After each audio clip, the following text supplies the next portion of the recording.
I was rejected by a startup accelerator called Y Combinator. Today, we're going to listen to Aaron and Zane critique 3 websites and see what lessons can be learned to up GeneraLead's game. In this video, a special guest and I will be taking a look at companies funded by Y Combinator and giving our feedback on the design of their company's website. Welcome to Design Review.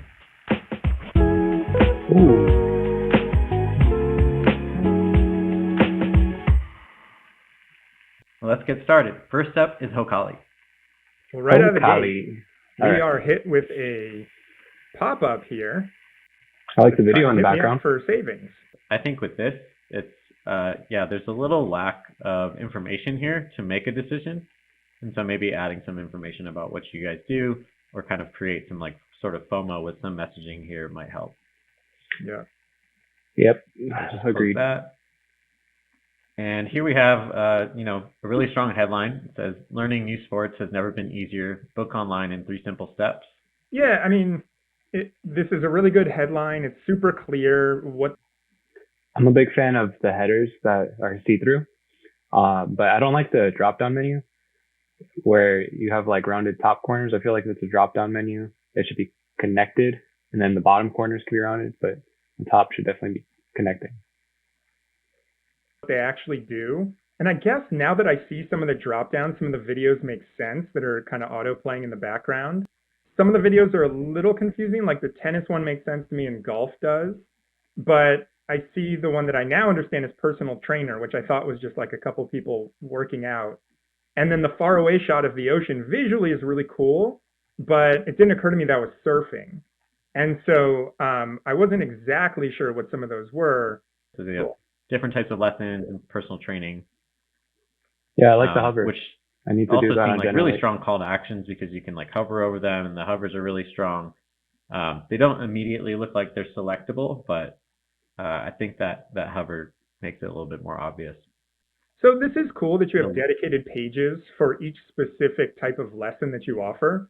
That's a great idea. Like I hadn't considered that, but for GeneraLead, I see us as having 2 different demographics, which is like developers and designers.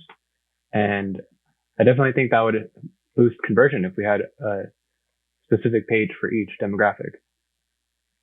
Good tip. I think the next section with this like animated, this sort of like section of, I don't know, like quotes or the surfing releases the cocktails feel good chemicals into your brain. I hate quotes. They don't do anything for me. So it's kind of just promoting like the sport overall. And I'm not sure like how important this is. And it animating is actually a little distracting as well when I was looking at like this content here. They have the Google reviews here, which is great. I would love to just even see like some of those Google reviews here. And just seeing like real people who like might have reviewed the service or, just like have some sort of feedback just to make it feel even more real. I like their putting colors. That somewhere they have a good higher up on the color. page can really just like increase my confidence to want to actually like book. Overall, I think this is really well done. I think a lot of our feedback is kind of nibbling around the edges. I think there's a lot of great stuff here. They're checking a lot of the boxes of things that you'd want to see on a well done website. And my hunch is it's probably converting decently well. Yeah, that website was awesome. I would trust that website and that company. I thought it was really well done. In a future episode, we'll review the website of one of your startups. Ooh, if you'd like to be featured, I want to do there's that. a Google form in the description down below where you can submit your startup's website. Yeah. Now nice. Back to the reviews. All right, Requestly now. So let's see here. Requestly. Backed by Y Combinator. Backed by Y Combinator. Well, if they're putting Everyone that all the way has up to at put the it. top, I don't know if that's the main thing their users want to see. Let's find out. It also strikes me there's just a lot going on here. I think the main thing for you to figure out is what are the most important things to put up here? And what is the main action that you want to drive all of your users towards? And then Yeah, this website lacks like a hierarchy. Like all the scales are very similar. And I think what he's getting at is that you need to switch up the text and like decide what's important and then create a hierarchy and reinforce it with rules. So like some of the rules could be that the scale of your text is used is the biggest and the most important thing. Another thing could be like the greatest contrast goes to the most important information. That way that directs your eye straightly to it. Typically when I make any type of website or a presentation, I'll make like an aesthetic document first to like kind of decide my rule set. And I feel like that would be helpful here. Like if he decided what his colors are, what the text size is for the most important information, and then like as you get less important, maybe you go from like 100 size text down to like a 36 or something, and that'll help to like lead your eye in this kind of noisy page. And maybe excluding some information too. But honestly, if you just add that hierarchy, then you could add a lot of details. As long as, I mean, it's not going to matter. You could add details and you'll still be able to consume it because you'll be reading the most important thing first.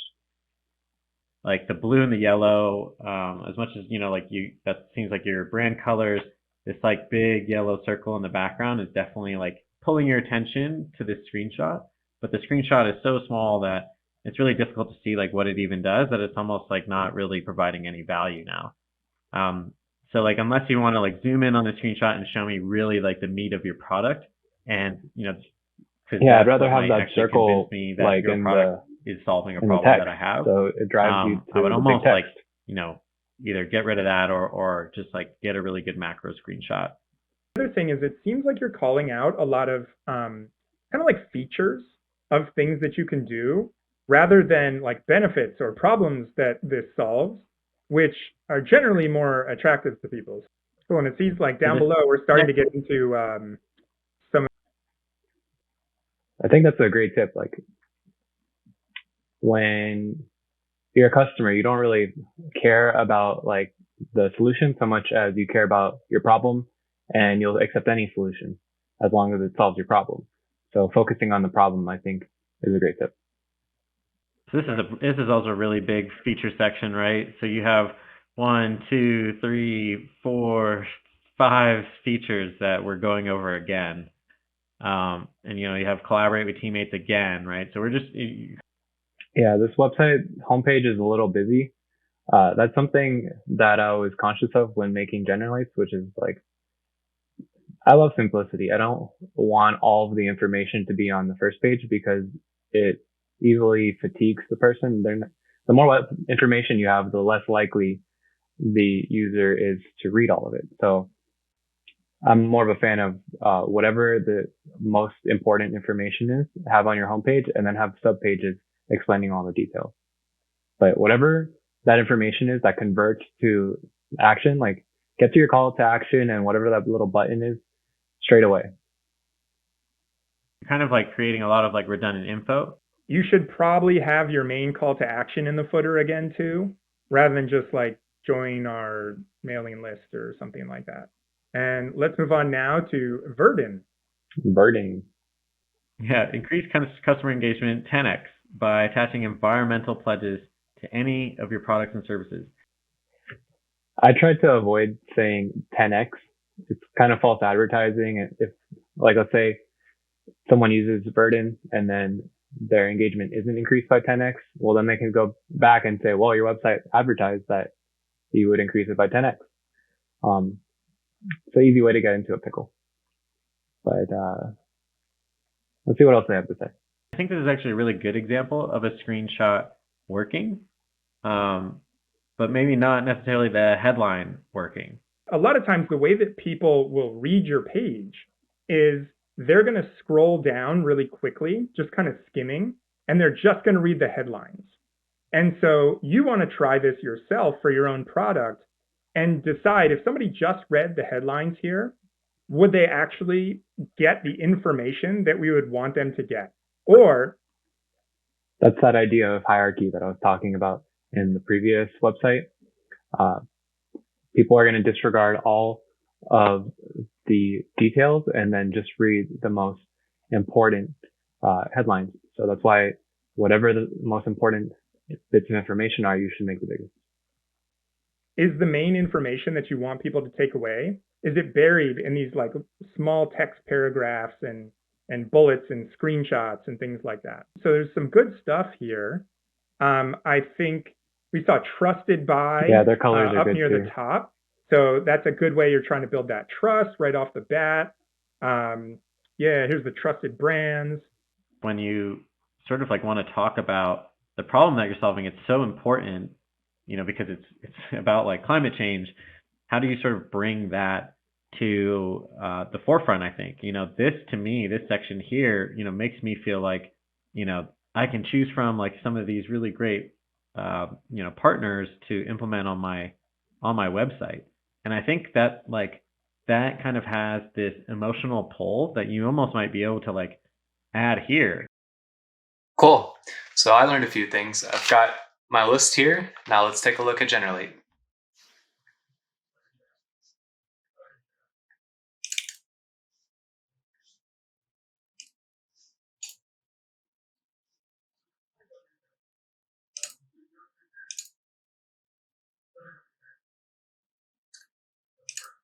So this is the website I built. I tried to do it very simple, like Google almost, since it generates kind of like a search engine, but for models. And represented this logo with like this glowing animation, but it's honestly just a placeholder until I can get the JavaScript working, where the end result is going to be the animation. The logo turns into whatever the building model will be. I like the scale of the text, like we were talking about.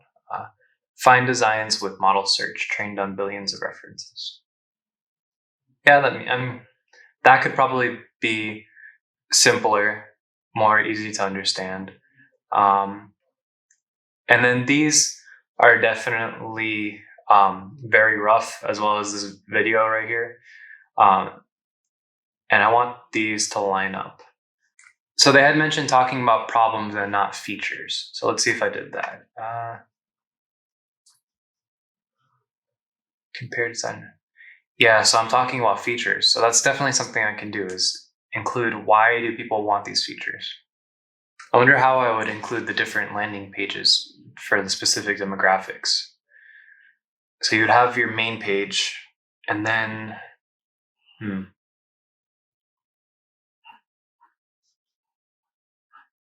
we could have like a developer or designer and say, who are you? And then you could scroll through like developer or designer, click it, and then that'll take you to your specific landing page. That'd be pretty cool. And then a call to action. I don't know that I have a call to action. Generate. Well, I want someone to generate a model. So generate a model here. And then you could sign up.